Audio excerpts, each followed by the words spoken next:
श्री राम कृष्ण वचनामृत के अगले भाग को प्रारंभ करते हैं। श्री राम कृष्ण के पास बैठे हुए लोग उनकी बातचीत सुनने के लिए बड़े उत्सुक हैं। पंडित जी आए हैं। पंडित जी को देखते ही श्री राम कृष्ण को भावावेश होने लगा। कुछ देर बाद उसी अवस्था में हंसते हुए पंडित जी की ओर देखकर कह रहे हैं, बहुत अच्छा। फिर उनसे कहा कि तुम लेक्चर कैसे देते हो, ये बताओ तो जरा। शशधर कहते हैं, महाराज मैं शास्त्रों के उपदेश समझाने की चेष्टा करता हूं। श्री राम कृष्ण कहते हैं, कलिकाल के लिए नारदीय भक्ति है। शास्त्रों में जिन सब कर्मों की बात है उनके साधन के लिए अब समय कहां है लोगों के पास। आजकल के बुखार में दशमूल पाचन की व्यवस्था ठीक नहीं है। दशमूल पाचन देने से आज के समय में रोग ऐंठ जाता है। आजकल तो बस फीवर मिक्सचर्स कुछ दवाइयां दे देते हैं।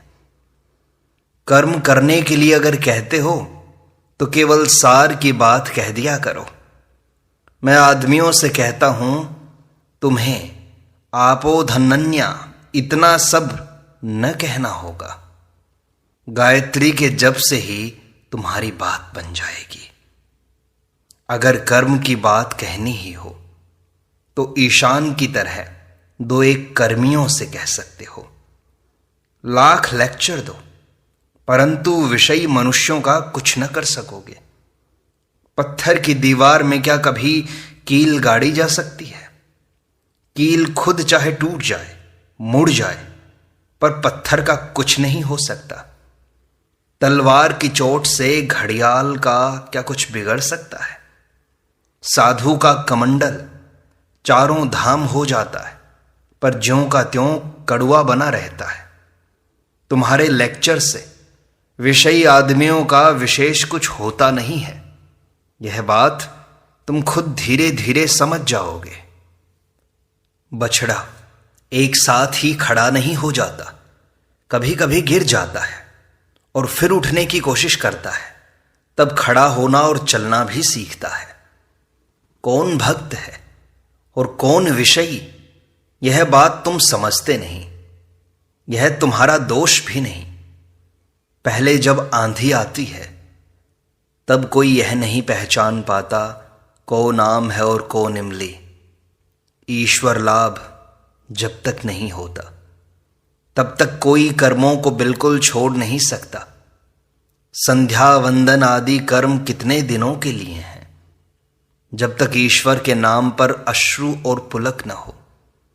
हे राम ऐसा एक बार कहते ही अगर आंखों में आंसू आ जाएं, देह पुलकित होने लगे, तो निश्चय समझना कि उसके कर्मों का अंत हो गया। फिर उसे संध्या आदि कर्म न करने पड़ेंगे। फल के होने पर ही फूल गिर जाता है। भक्ति फल है और कर्म फूल है। गृहस्थ की बहू के लड़का होने वाला हुआ तो वह अधिक काम नहीं कर सकती। उसकी सास दिनों दिन उसका काम घटाती जाती है। 10वें महीने के आने पर फिर उसे बिल्कुल काम छूने तक नहीं देती। लड़का होने पर फिर वह उसी को लेकर रहती है। दूसरे काम नहीं करने पड़ते। संध्या गायत्री में लीन हो जाती है।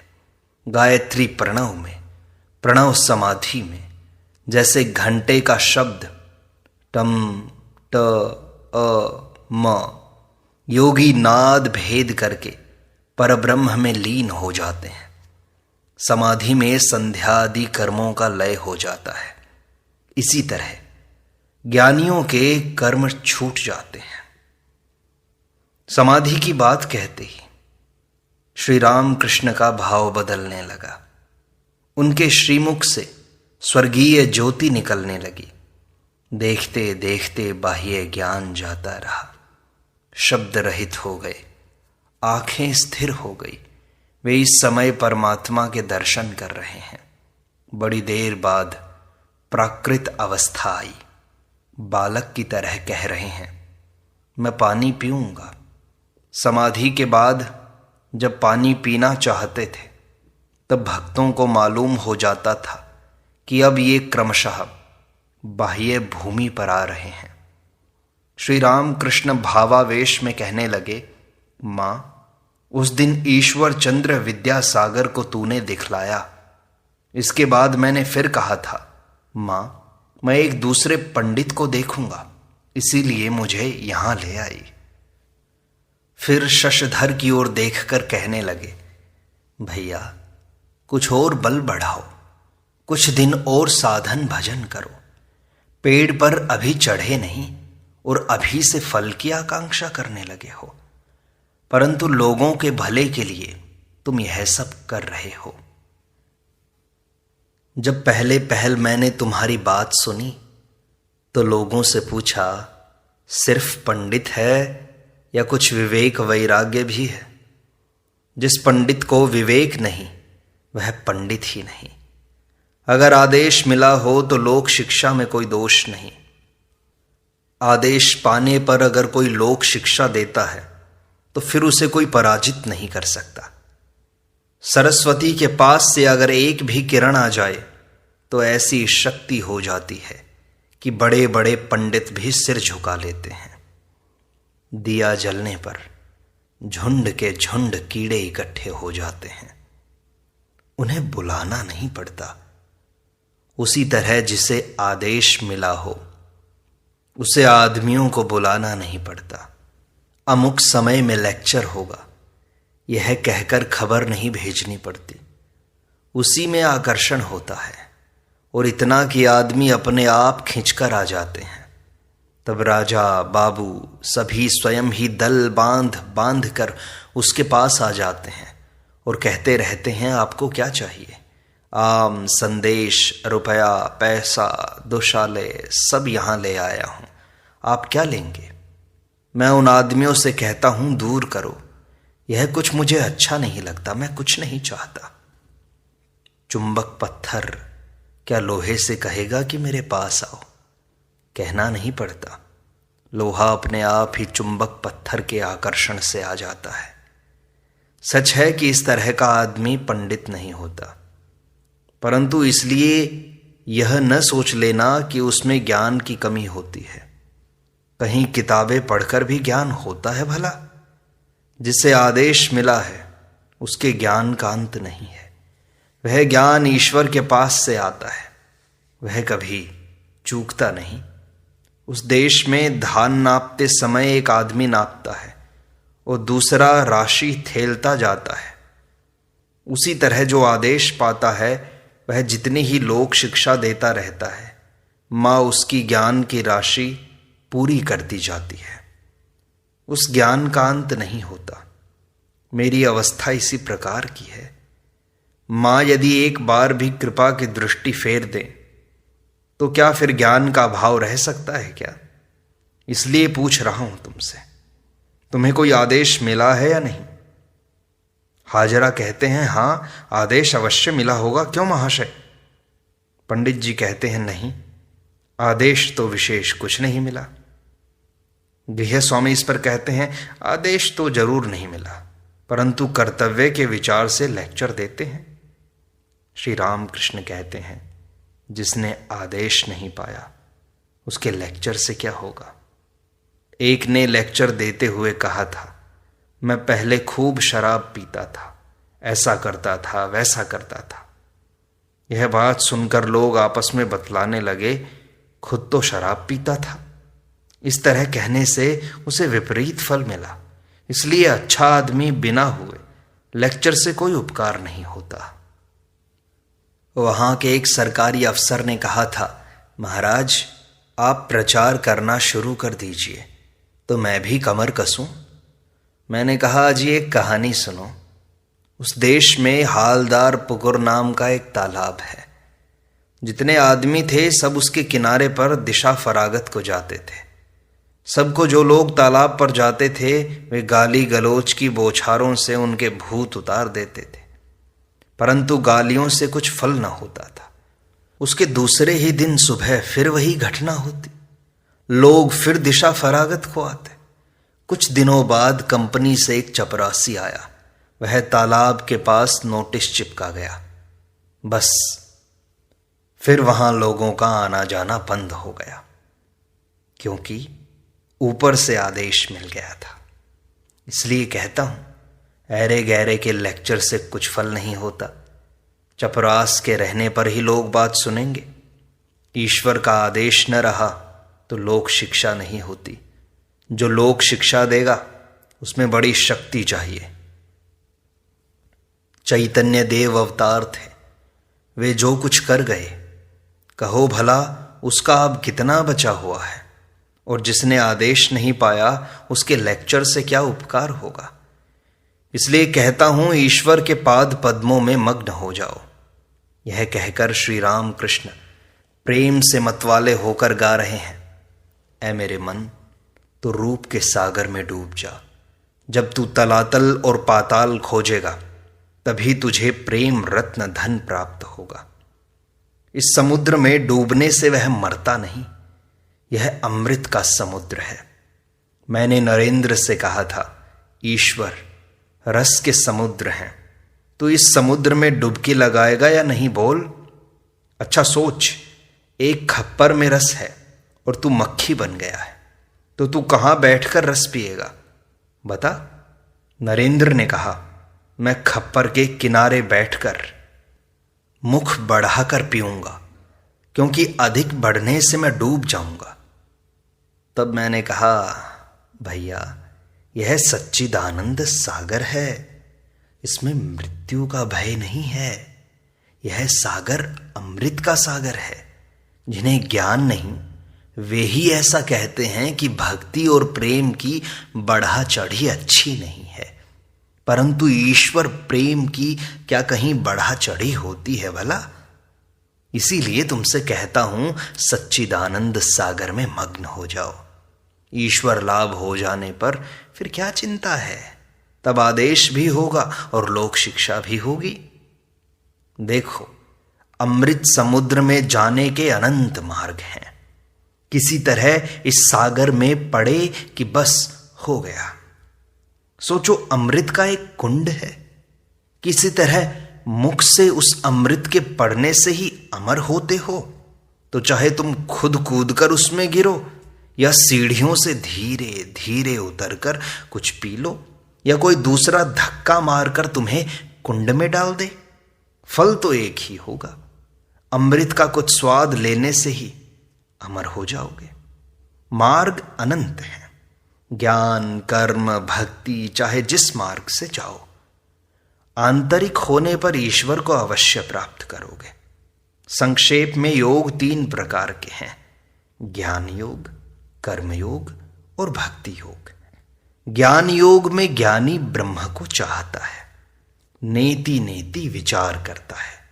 ब्रह्म सत्य, संसार मिथ्या है, यह विचार करता है। विचार की समाप्ति जहां है वहां समाधि होती है, ब्रह्म ज्ञान प्राप्त होता है। कर्मयोग है, कर्म करके ईश्वर पर मन लगाए रखना, अनासक्त होकर प्राणायाम, ध्यान, धारणा आदि कर्मयोग है। संसारी अगर अनासक्त होकर ईश्वर को फल समर्पित कर दे, उन पर भक्ति रखकर संसार का कर्म करे, तो वह भी कर्म योग है। ईश्वर को फल का समर्पण करके पूजा, जप आदि कर्म करना, यह भी कर्म योग है। ईश्वर लाभ करना ही कर्म योग का मुख्य उद्देश्य है। भक्ति योग है ईश्वर के नाम गुणों का कीर्तन करके उन पर पूरा का पूरा मन लगाना। कलिकाल के लिए भक्ति योग का मार्ग सीधा है, युग धर्म भी यही तो है। देखो, कर्मयोग बड़ा कठिन है। पहले ही कहा जा चुका है कि भाई समय कहां है लोगों के पास।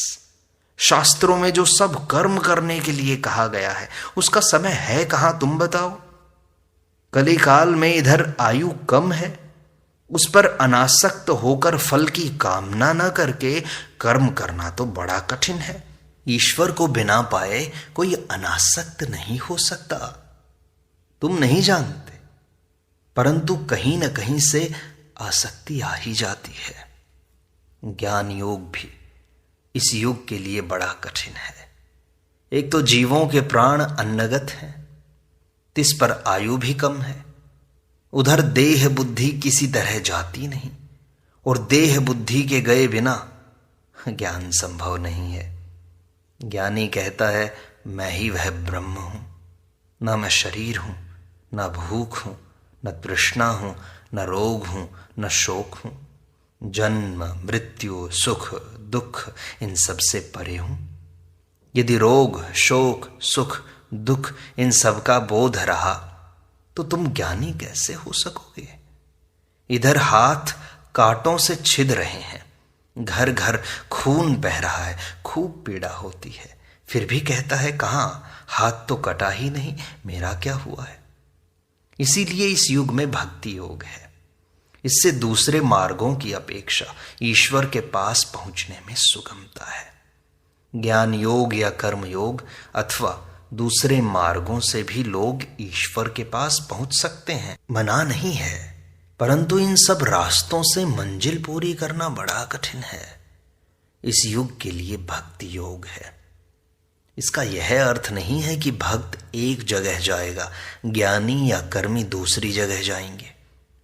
तात्पर्य यह है कि जो ब्रह्म ज्ञान चाहते हैं वे अगर भक्ति के मार्ग से चलें तो भी वही ज्ञान उन्हें होगा। भक्त वत्सल अगर चाहेंगे तो वह भी दे सकते हैं।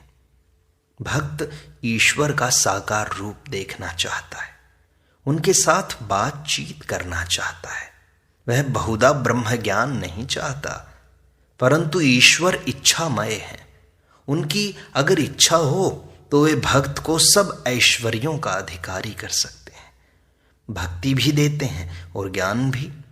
अगर कोई एक बार कलकत्ता आ जाए तो किले का मैदान सोसाइटी सब उसे देखने को मिल जाएगा। पर बात तो यह है कि कलकत्ता आएगा किस तरह से। संसार की मां को पा जाने पर ज्ञान भी पाता है और भक्ति भी। भाव समाधि के होने पर रूप दर्शन होता है और निर्विकल्प समाधि के होने पर अखंड सच्चिदानंद दर्शन। तब अहम नाम और रूप नहीं रह जाते। भक्त कहता है मां, सकाम कर्मों से मुझे बड़ा भय लगता है। उस कर्म में कामना है, उस कर्म के करने से फल भोगना ही पड़ेगा। तिस पर अनासक्त कर्म करना बड़ा कठिन है। उधर सकाम कर्म करूंगा तो तुम्हें भूल जाऊंगा। चलो, ऐसे कर्म से मुझे अत्यंत घृणा है। जब तक तुम्हें न पाऊं तब तक कर्म घटते जाएं। जितना रह जाएगा उतने को अनासक्त होकर कर सकूं। उसके साथ तुम पर मेरी भक्ति ही बढ़ती जाए, और जब तक तुम्हें न पाऊं तब तक किसी नए कर्म में न फंसूं। जब तुम स्वयं कोई आज्ञा दोगी तब काम करूंगा, अन्यथा नहीं करूंगा। फिर पंडित जी श्री राम कृष्ण से पूछते हैं, महाराज आप तीर्थाटन के लिए कहां तक गए हैं। श्री राम कृष्ण कहते हैं, हां, कई स्थान देखे हैं। हाजरा बहुत दूर तक गया है और बहुत ऊंचे चढ़ गया था, ऋषिकेश तक हो आया है। सब लोग हंसते हैं। मैं इतनी दूर नहीं जा सका, इतने ऊंचे चढ़ा नहीं गया। गिद्ध भी बहुत ऊंचे चढ़ जाते हैं, परंतु उसकी दृष्टि मरघट पर ही रहती है। इस बात पर सब लोग हंसने लगते हैं। मरघट का अर्थ जानते हो? मरघट अर्थात कामिनी कांचन। अगर यहां बैठकर भक्ति लाभ कर सको तो तीर्थ जाने की क्या जरूरत है। काशी जाकर मैंने देखा, वहां भी वही पेड़ है और वही इमली के पत्ते हैं। तीर्थ जाने पर भी अगर भक्ति न हुई तो तीर्थ जाने से फिर कुछ लाभ नहीं, फल नहीं होगा। और भक्ति ही सार है तथा एकमात्र उसी की आवश्यकता है। चीलें और गिद्ध कैसे होते हैं जानते हो? बहुत से आदमी ऐसे होते हैं जो लंबी लंबी बातें तो करते हैं, कहते हैं शास्त्रों में जिन सब कर्मों की बातें लिखी हैं उनमें से अधिकांश की हमने साधना की है, वे कहते तो यह हैं, पर उनका मन घोर विषय में पड़ा रहता है। रुपया, पैसा, मान, मर्यादा, देह सुख, इन्हीं सब विषयों के फेर में वे पड़े रहते हैं। पंडित जी पूछते हैं, जी हां, तीर्थ जाना तो अपने पास की मणि को छोड़कर कांच के पीछे दौड़ना है। श्री राम कृष्ण कहते हैं, और तुम यह समझ लेना कि चाहे लाख शिक्षा दो, पर उपयुक्त समय के आए बिना कोई फल न होगा। बिस्तर पर सोते समय किसी लड़के ने अपनी मां से कहा, मां मुझे शौच लगे तो जगा देना। उसकी मां ने कहा, बेटा शौच की हाजत तुम्हें खुद उठा देगी, इसके लिए तुम चिंता मत करो। इसी प्रकार भगवान के लिए व्याकुलता ठीक समय आने पर ही होती है। देखो, वैद्य 3 तरह के होते हैं। जो वैद्य केवल नाड़ी देखकर दवा की व्यवस्था करके चला जाता है, रोगी से सिर्फ इतना ही कह जाता है कि दवा खाते रहना, वह अधम श्रेणी का वैद्य है। उसी तरह कुछ आचार्य केवल उपदेश दे जाते हैं, परंतु उस उपदेश से अनुयायी को अच्छा फल प्राप्त हुआ या बुरा, इसका फिर पता नहीं लेते। दूसरी श्रेणी के वैद्य ऐसे होते हैं जो दवा की व्यवस्था करके रोगी से दवा खाने के लिए कहते हैं। अगर रोगी नहीं खाना चाहता तो उसे तरह तरह से समझाते हैं। ये मध्यम श्रेणी के वैद्य हुए। इसी तरह मध्यम श्रेणी के आचार्य भी हैं। वे उपदेश देते हैं और तरह तरह से आदमियों को समझाते भी हैं, जिससे उपदेश के अनुसार वे चल सकें। अंतिम श्रेणी के और उत्तम वैद्य वे हैं जो अगर मीठी बातों से रोगी नहीं मानता तो बल का प्रयोग भी करते हैं। जरूरत होती है तो रोगी की छाती पर घुटना रखकर जबरन दवा पिला देते हैं। उसी प्रकार उत्तम श्रेणी वाले आचार्य भी हैं। ईश्वर के मार्ग पर लाने के लिए वे शिष्यों पर बल तक का प्रयोग करते हैं। पंडित जी कहते हैं, महाराज अगर उत्तम श्रेणी के आचार्य हों तो क्यों फिर आपने ऐसा कहा कि समय के आए बिना ज्ञान नहीं होता? श्री राम कृष्ण कहते हैं, बात तो सच है, परंतु सोचो कि दवा अगर पेट में न जाए, अगर मुंह से ही निकल जाए, तो बेचारा वैद्य भी क्या कर सकता है भाई? उत्तम वैद्य भी कुछ नहीं कर सकता। पात्र देखकर उपदेश दिया जाता है। तुम लोग पात्र देखकर उपदेश नहीं देते। मेरे पास अगर कोई लड़का आता है तो मैं उससे पूछता हूं, तेरे कौन कौन हैं? सोचो उसके बाप नहीं है, परंतु बाप का ऋण है, तो वह कैसे ईश्वर की ओर मन लगा सकता है? सुना तुमने? पंडित जी कहते हैं, जी हां, मैं सब सुन रहा हूं। श्री राम कृष्ण कहते हैं, एक दिन काली मंदिर में कुछ सिख सिपाही आए थे। काली माता के मंदिर के सामने उनसे मेरी मुलाकात हुई। एक ने कहा, ईश्वर दयामय है। मैंने कहा, अच्छा, सच कहते हो? कैसे तुम्हें मालूम हुआ? उन लोगों ने कहा, क्यों जनाब, ईश्वर हमें सिखाते हैं, खिलाते हैं, हमारी इतनी देखभाल करते हैं। मैंने कहा, यह कैसी आश्चर्य की बात है? ईश्वर सबके पिता हैं। अपने पुत्रों की देखभाल पिता नहीं करेगा तो और कौन करेगा? क्या पड़ोस वाले उनकी खबर लेंगे? नरेंद्र इस पर कहते हैं, तो फिर ईश्वर को दयामय न कहें? श्री राम कृष्ण कहते हैं, क्या मैं मना करता हूं? मेरे कहने का मतलब यह है कि ईश्वर अपने आदमी हैं, कोई दूसरे नहीं हैं। उनको अपना मानो तो सही। पंडित जी कहते हैं, आपकी बात बड़ी अनमोल है, इसी का आचरण हम करेंगे। इस प्रकार श्री राम कृष्ण वचनामृत का यह भाग संपूर्णता को प्राप्त होता है। शेष अगले अंक में।